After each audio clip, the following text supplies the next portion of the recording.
The house had never been this quiet. No footsteps, no shouting, no laughter. Just in silence. Benjamin stepped inside, frowning. The air felt too still. Something was off.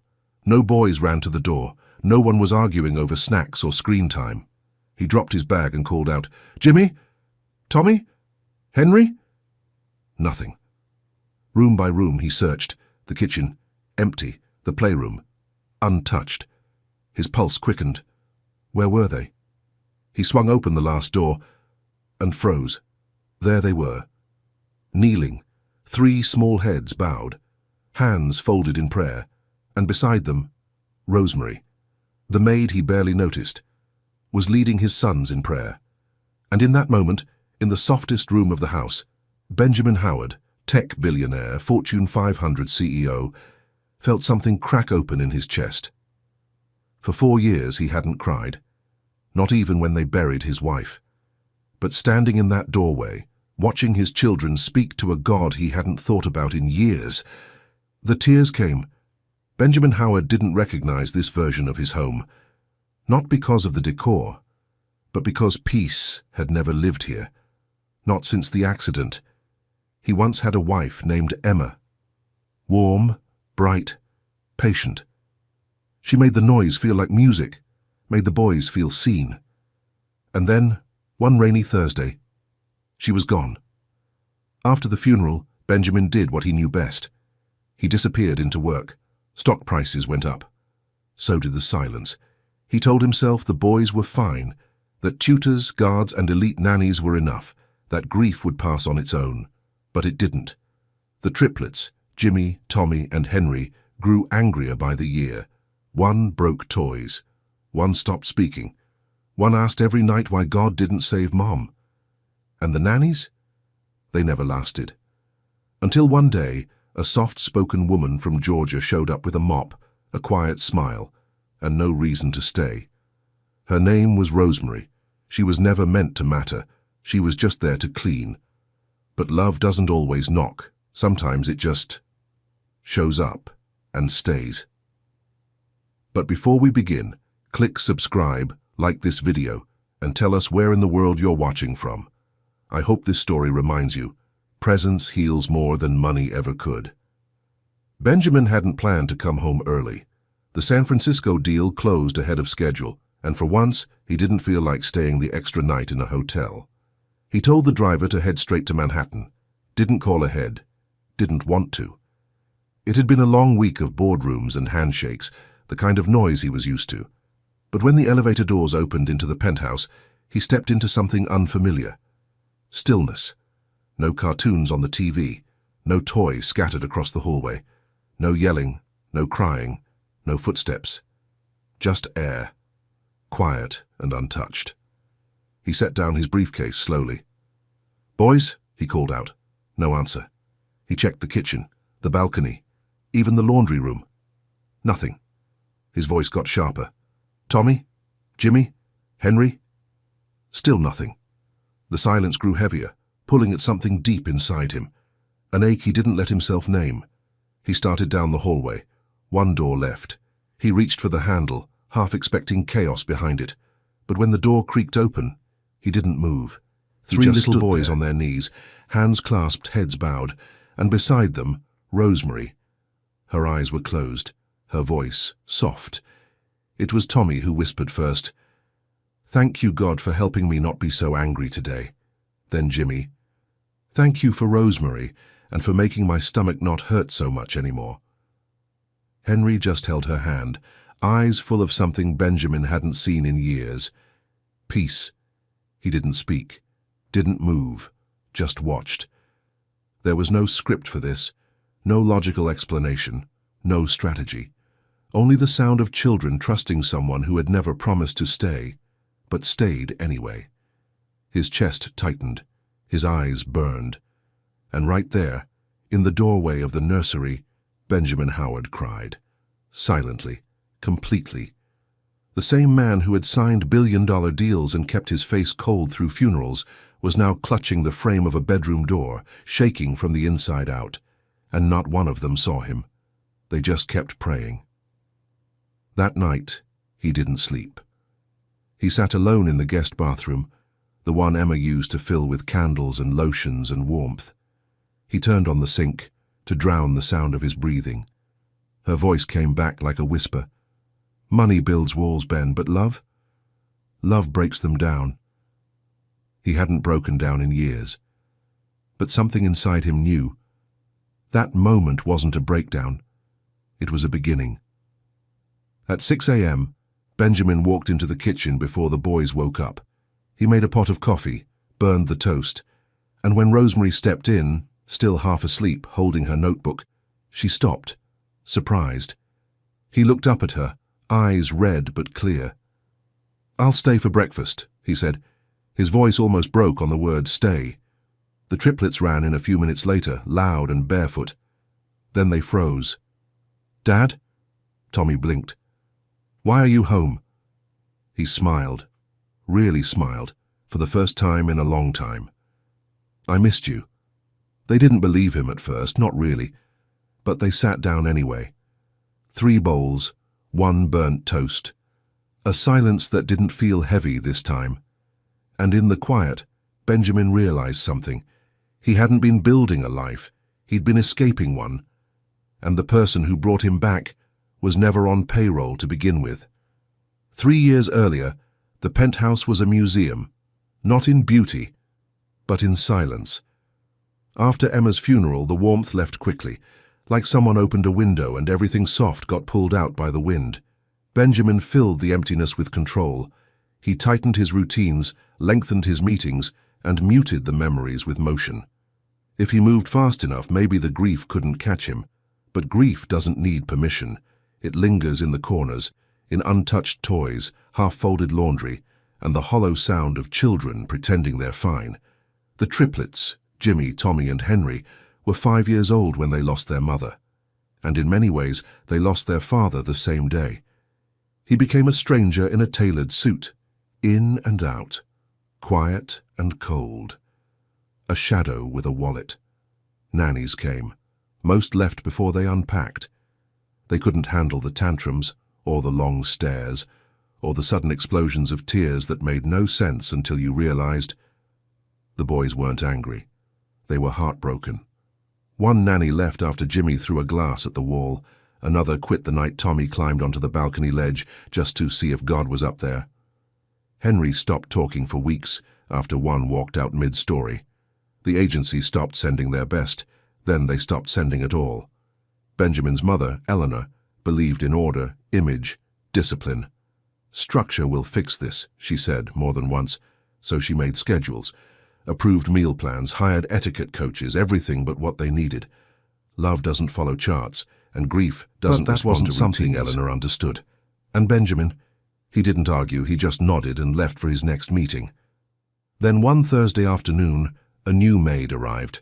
She wasn't expected. No interview, no vetting, just a last-minute fill-in from a desperate agency. Her name was Rosemary Thomas, 29, soft-spoken, hair tied back, no references, no certifications, just a quiet, "good morning," and a notebook clutched to her chest. Benjamin barely glanced up from his phone. "Let her clean," he said. "We'll see how long she lasts." The first day was chaos.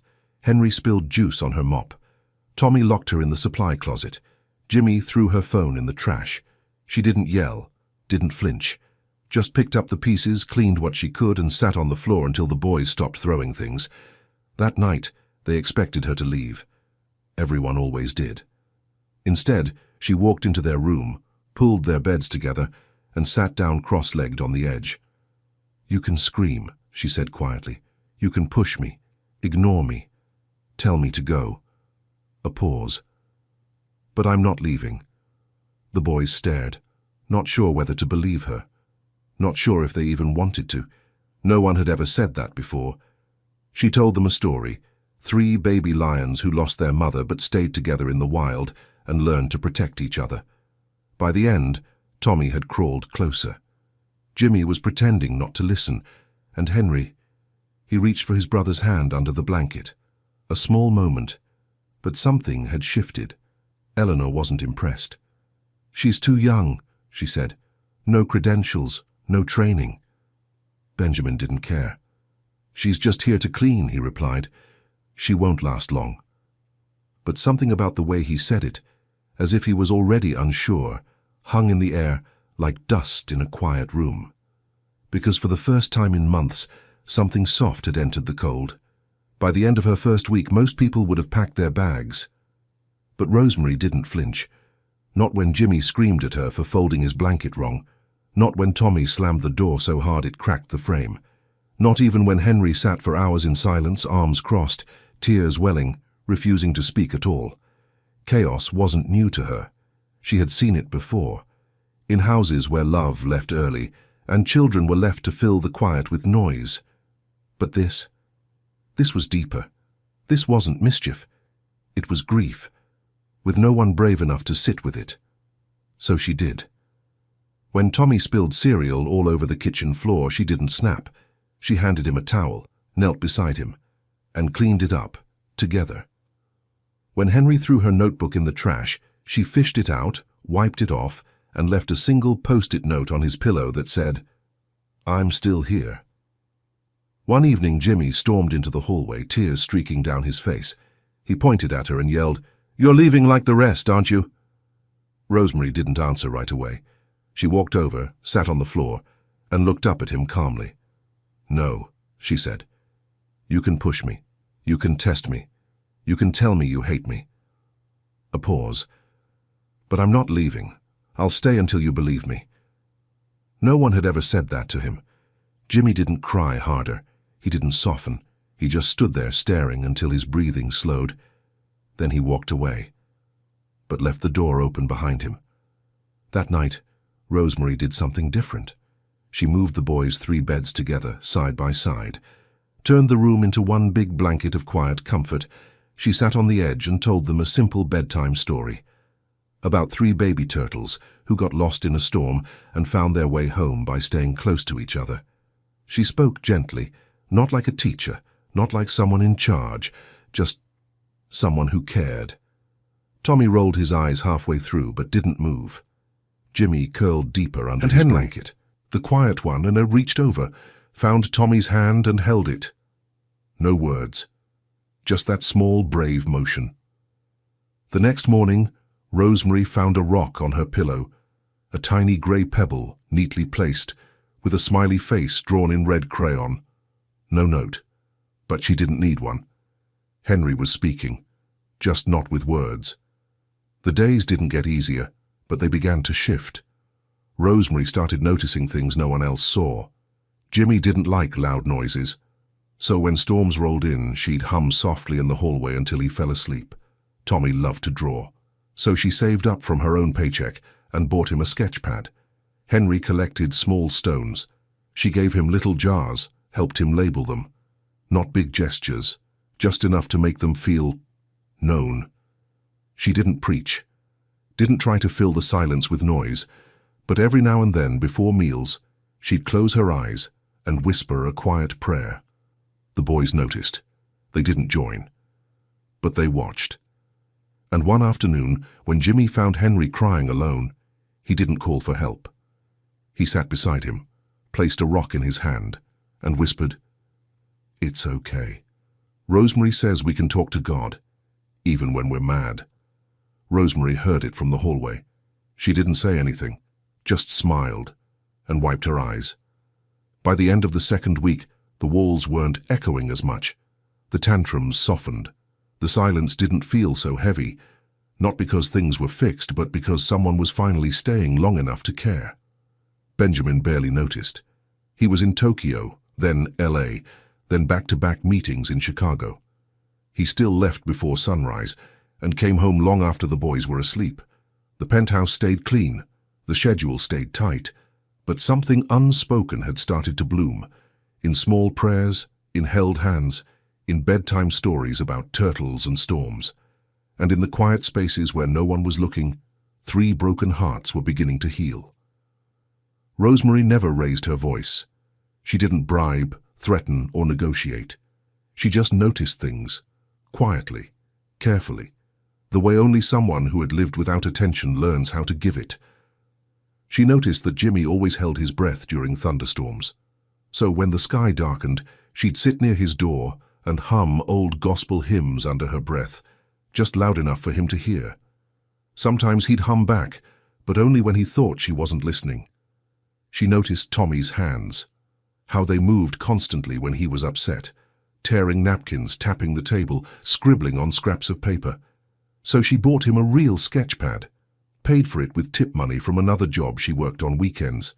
She left it on his bed with a note. "You don't have to talk, you can draw it." By that night the pages were filled, and Henry, he still barely spoke, but he collected things, tiny things, pebbles from the park, bottle caps, crumbled leaves. So Rosemary brought home 3 empty jars, set them on his windowsill, and labeled them "Things That Matter."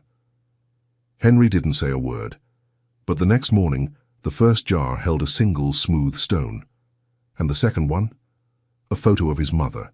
She didn't ask about it, didn't point it out. She just dusted the shelf and made sure the jars stayed exactly where he left them. There were no grand breakthroughs, no movie moments, just quiet shifts, the kind no one else saw. Every afternoon, when the boys came home from school, she had a small snack waiting. Not because she had to, but because it made them feel expected. Tommy liked apples. Jimmy hated the skin. Henry liked his sliced thin in perfect little moons. She remembered it all. One day, she handed Jimmy his plate, peeled perfectly. He looked up, surprised. "How do you know I don't like the skin?" he asked. She smiled. "I listen." On Fridays, she brought out a cardboard box filled with old gardening supplies. She took the boys onto the balcony, a space that had been more decoration than life, and handed them each a pot. "We're going to plant something," she said. "Each of you." They frowned. Jimmy rolled his eyes. Tommy groaned. "This is dumb." But Henry touched the soil like it was sacred. They planted 3 small trees, just saplings. Rosemary knelt beside them and said, "Every day we water these, we take care of them, and one day they'll grow tall, just like you." She paused. "Things don't grow just because you want them to. They grow because you show up." They didn't understand it fully, but they watered them anyway. At night, after the house went quiet, she'd kneel by her bed and pray, softly, always for the boys, sometimes for Benjamin, even if he didn't know it. And when the boys started asking questions, about pain, about God, about why people leave, she didn't give answers. She gave space and offered prayer. "If you're mad at him, tell him," she told Jimmy one night. "He's big enough to handle it." Jimmy didn't respond, but later she saw him whispering into his pillow, hands tucked under his chin like folded wings. The apartment began to shift, not in appearance, but in spirit. The boys still fought, still cried, still missed their mother. But now they had someone who saw them, someone who stayed. Eleanor noticed it too. She saw the changes in their faces, the softening in their eyes. She didn't say much, just narrowed her gaze when Rosemary walked into a room. To her, help should be invisible, efficient, professional. But Rosemary, she wasn't invisible. She was becoming necessary. Benjamin still hadn't noticed. He was too busy, too far, too distracted. But if he had paused, really paused, he might have seen what was growing just beyond the edge of his control. Because on a quiet balcony, 3 little trees were learning how to rise.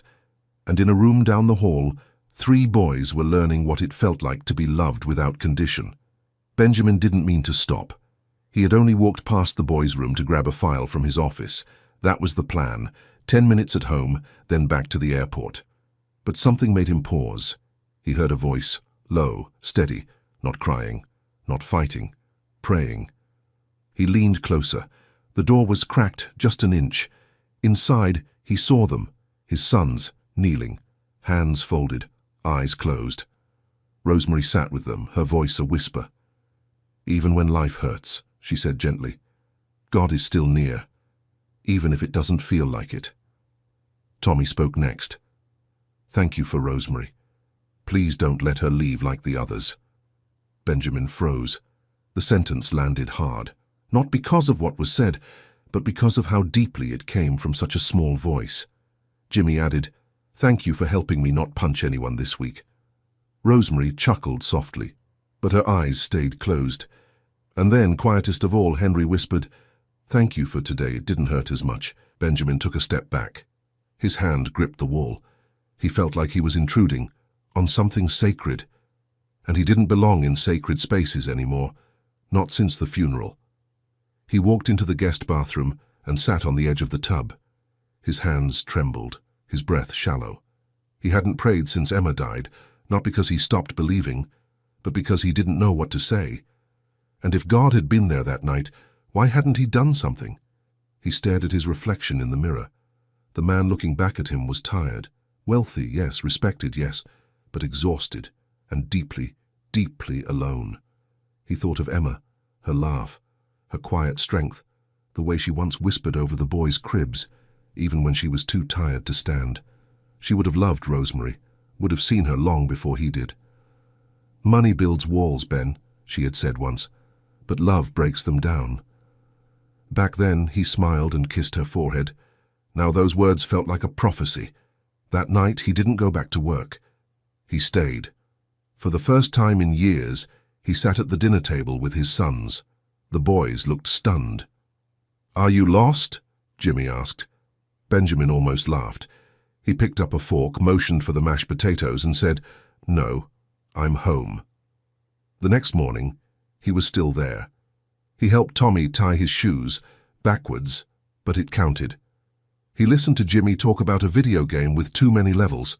He waited for Henry to speak. He didn't, but he smiled. And that was enough. In the kitchen, Rosemary looked at him cautiously. She wasn't sure how long this would last. No one ever stayed, especially not the father. But when Benjamin met her eyes, his face didn't carry the usual distance. It held something closer to regret and a little bit of hope. "Thank you," he said softly, "for whatever that was." She didn't ask what he meant. She just nodded and poured the coffee. By the end of the week, Benjamin had cancelled 2 meetings and missed 1 flight. Eleanor noticed. She always did. She stopped by for lunch, glanced around the penthouse like it was a foreign country, and said, "You're changing your routine." Benjamin shrugged. "I'm catching up." Catching up on what? He looked at the boys, who were curled on the couch beside Rosemary, watching a cartoon. "My life." Eleanor didn't like that answer. She pursed her lips, adjusted her pearls, and changed the subject. But Benjamin didn't. Not anymore. That night, as he tucked the boys into bed, awkwardly, clumsily, Tommy grabbed his wrist. "Are you leaving tomorrow?" Benjamin hesitated. "No, I'll be here." Tommy didn't say anything else, but his grip loosened, and he turned over with a sigh, like he'd been holding his breath for years. Benjamin stood there a while longer watching them sleep. 3 boys, 3 little trees, finally beginning to grow roots. And it wasn't because he stayed home, it was because someone else had. Eleanor Howard never knocked. Not on doors, not in conversations. She arrived exactly when the boys were finishing breakfast, wearing pearls and perfume too sharp for morning. Benjamin was at the counter pouring cereal into mismatched bowls. He looked up, surprised. "Mother," she smiled, tight, measuring. "Well, I see we've discovered domestic life." She sat down without asking, placed her bag on the table, and scanned the room like a judge entering a courtroom. The boys glanced at her, then back at their spoons. Only Rosemary greeted her, softly. "Good morning, Mrs. Howard." Eleanor gave her a nod, nothing more. She waited until the boys left for school before speaking her mind. "You're staying home a lot lately." Benjamin didn't answer right away. He was rinsing dishes, something he hadn't done in years. "Trying something different," he said. "Trying to be here." Eleanor raised an eyebrow. "And this sudden shift? It wouldn't have anything to do with the maid, would it?" Her voice wasn't cruel, it was careful, but it cut all the same. Benjamin turned off the faucet, dried his hands slowly. "She's not just the maid," he said. "She's helping the boys in ways none of us could." "Helping them how?" Eleanor asked. "You think prayer and bedtime stories replace discipline?" He looked at her, really looked. Maybe they don't need more structure. Maybe they just needed to be seen. Eleanor's lips tightened. She reached into her bag, pulled out a folder. This is Camilla Silvers, Harvard-educated, board member at the Children's Foundation. No baggage, comes from a good family. Benjamin blinked. You're setting me up now. I'm thinking of your future, and theirs. He didn't raise his voice, didn't slam anything, just shook his head. Rosemary's part of this family now, whether you see it or not. Eleanor paused. Her expression didn't change, but her tone shifted, cold, composed. She cleans the floors, Benjamin. Don't confuse gratitude for something more. That night, Benjamin didn't tell Rosemary about the conversation, but she felt it. The way Eleanor had looked at her, like she was a stain on glass. Rosemary had seen that look before, in shops where people followed her through aisles, in elevators where no one made eye contact, in houses that smiled when she arrived and locked doors behind her when she left. But this time felt different, because this time it wasn't just about her, it was about the boys, and she didn't want to be the reason their world broke again. A few days later, Eleanor called her directly. "Lunch," she said, "just us." Rosemary didn't want to go, but she did. Out of respect, and out of fear. Not of Eleanor, but of what might come if she didn't face it. The restaurant was cold, all glass and white tablecloths. Eleanor was already seated when Rosemary arrived. She didn't greet her, just nodded at the chair across from her. The conversation was polite, measured, until it wasn't. Eleanor slid an envelope across the table. Inside, a check, $500,000. "Start over," Eleanor said. "Quietly, no one has to know. I'm offering you a future. Away from all this." Rosemary didn't touch the envelope. She folded her hands, steady but small, and looked Eleanor in the eye. "I didn't come here for your son," she said quietly. "I stayed for the boys." Eleanor tilted her head.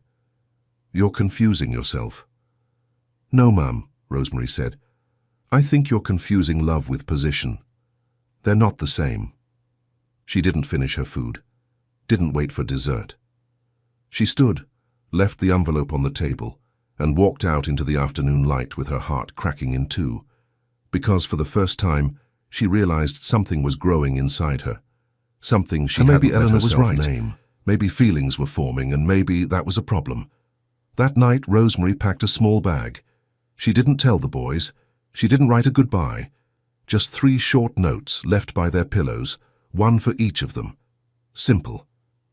"I love you. I'm sorry. Don't stop growing." Then she slipped out the door before the sun had a chance to rise. The apartment felt different that morning. Not louder, not messier, just hollow. Like something had been lifted, and it took the warmth with it. Benjamin didn't notice at first. He was up early, pouring orange juice, burning toast, trying to figure out how to pack Tommy's lunch without turning the sandwich into a disaster. He glanced at the hallway clock. Rosemary was usually in the kitchen by now. He opened the pantry. Nothing. Checked the balcony. Empty. "Boys," he called out. "Where's Rosemary?" Jimmy looked up from the couch. She wasn't here this morning. Tommy stopped chewing. Maybe she overslept.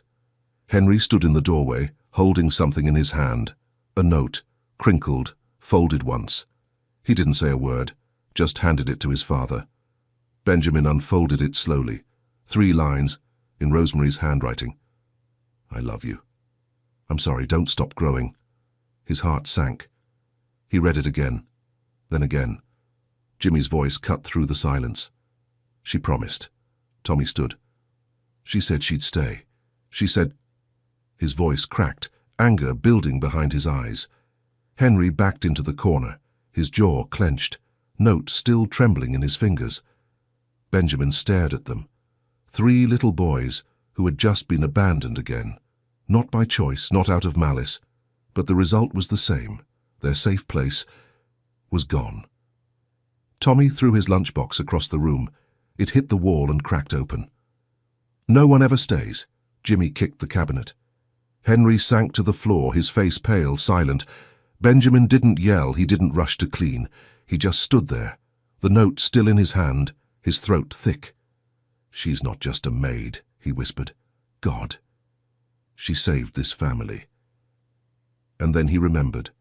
The shift, the softness, the prayers, the laughter, the plants on the balcony, the apple slices with no skin, the jars on Henry's window. All of it. Rosemary. He walked straight to his mother's room. Eleanor was seated at her vanity, fixing her earrings like the world was still turning the way she wanted. "You did this." She turned, calm. "I asked her to think about your future. You bought her silence." His voice didn't rise, but it cracked in the middle. Eleanor stood slowly. "I protected your name. Your sons don't need a scandal." "No." He stepped closer. They needed her. They needed someone who looked them in the eye and didn't flinch when they were hurting. "She's not one of us, Benjamin." He shook his head. "That's the point." He walked out. She's grabbed his keys, called the agency. Nothing, no address but one file, buried in old paperwork. Augusta, Georgia. Her hometown. A number that didn't work anymore. By evening he had packed a suitcase. The boys were sitting by the front door, waiting. No one asked where they were going. They already knew. 13 hours, 3 boys. One father learning how to be one. They barely slept. They prayed. They fought. They cried. And in between they talked about her. About the bedtime stories. The sketch pad. The rocks in the jar. They remembered everything. Every tiny thing. Because love leaves fingerprints, even when it's quiet. They pulled into Augusta just after noon. A small street. Modest homes, front yards with wind chimes and mailboxes that leaned sideways. Benjamin knocked on the door. An older woman answered, apron dusted with flour. She looked at the boys and smiled softly. "You came for Rosemary, didn't you?" Benjamin nodded. "She's not here, she's at church." The boys didn't wait. They ran. Benjamin followed.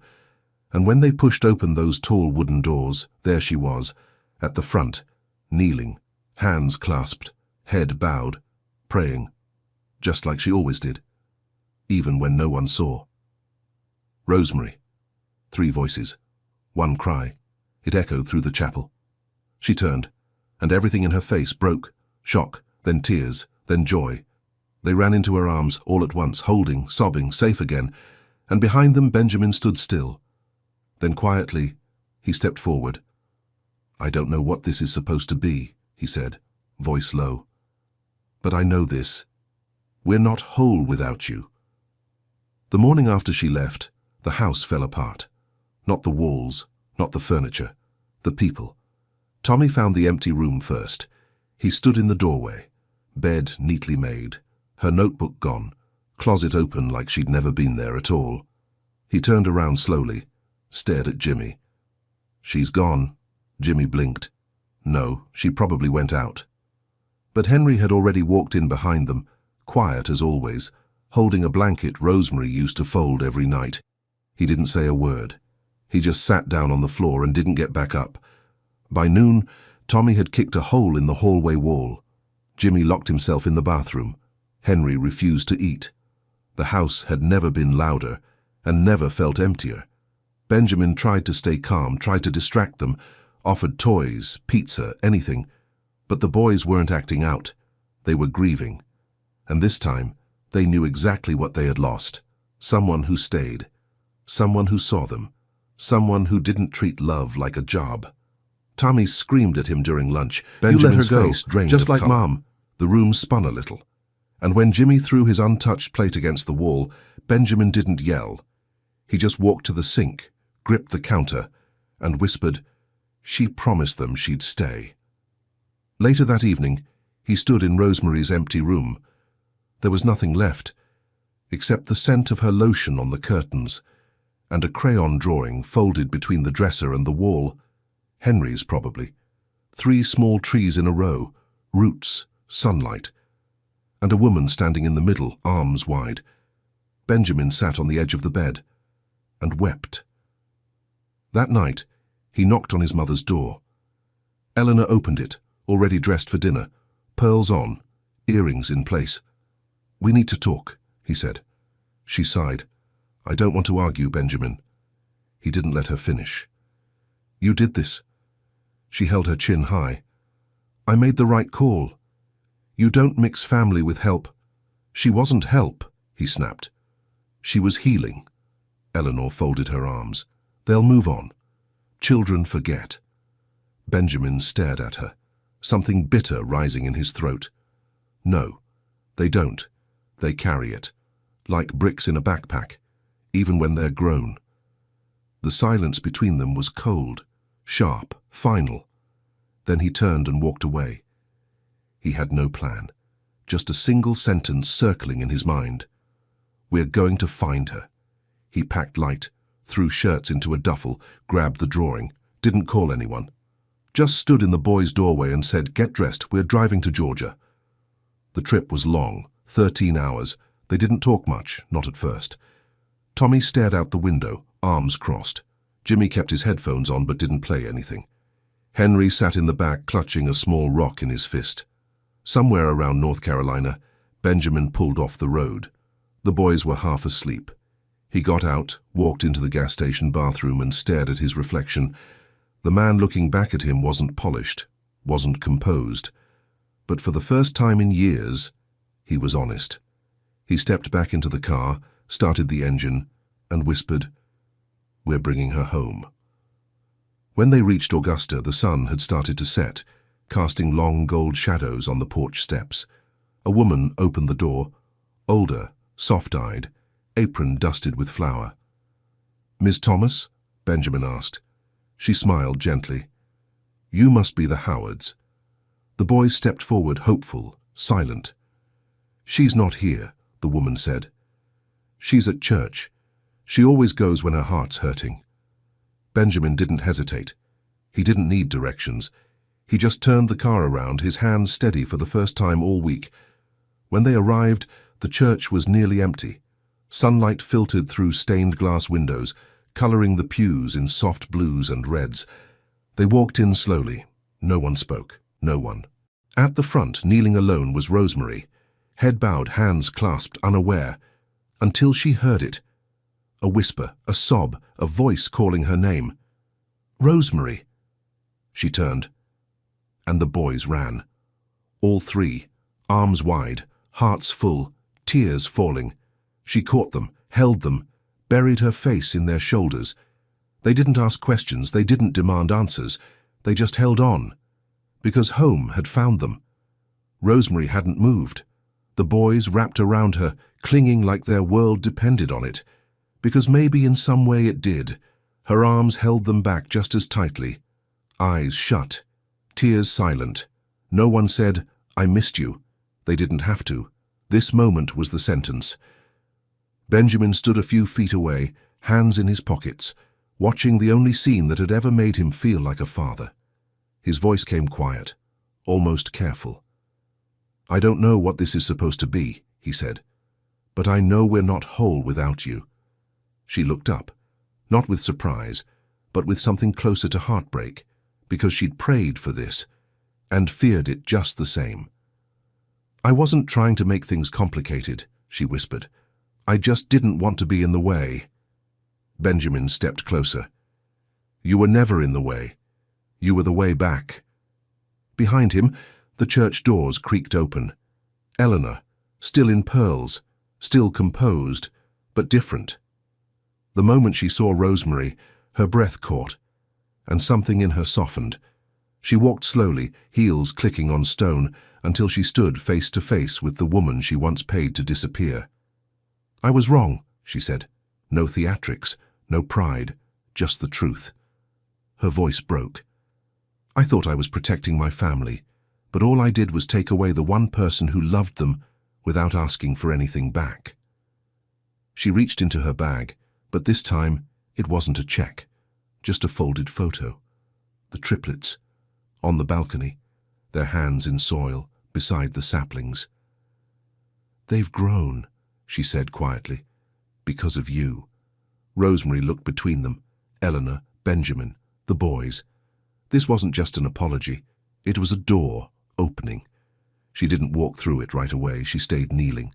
One hand still wrapped around Henry, the other brushing Jimmy's curls from his face. Tommy reached into his pocket, pulled something out, and placed it in her palm. A tiny, crumpled drawing, the three of them, smiling, and her, right in the middle, holding their hands. She looked down at it for a long time. Then slowly, she nodded. "I'll come home." The boys cheered so loudly the whole chapel echoed, but this time she didn't come back as the maid. In the weeks that followed, things didn't become perfect, but they became real. Benjamin cleared his calendar. No more last-minute flights, no more missed bedtimes. He learned how to braid hair badly, how to read comic books out loud with voices, how to pray again, not with big words, but with listening. Eleanor stayed longer during visits, not to supervise, but to sit, to learn their routines, to offer help instead of judgment. And sometimes she even asked Rosemary for advice. The saplings on the balcony began to grow taller. Tommy watered them every day. Henry added new labels to the jars. Jimmy painted a sign that read, "Things that stay." By December, the house was filled with things no money could buy: laughter, noise, peace, and presence. On Christmas Eve, beneath the glow of string lights and cocoa steam, Benjamin stood in front of the tree. The boys were bouncing beside him, whispering and nudging each other. He turned to Rosemary, took her hand. The room quieted. "You didn't just clean our home," he said. "You healed it. You stayed when no one else did. You loved them when I didn't know how." He paused, swallowed, then lowered himself to one knee. "We're not asking you to go back to the way things were. We're asking you to build something new. With us, will you?" Rosemary covered her mouth. Tears rushed in before words could. The boys were already shouting, "Yes! Say yes!" Through laughter, sobs, and shaking hands, she whispered, "Yes, 1,000 times yes."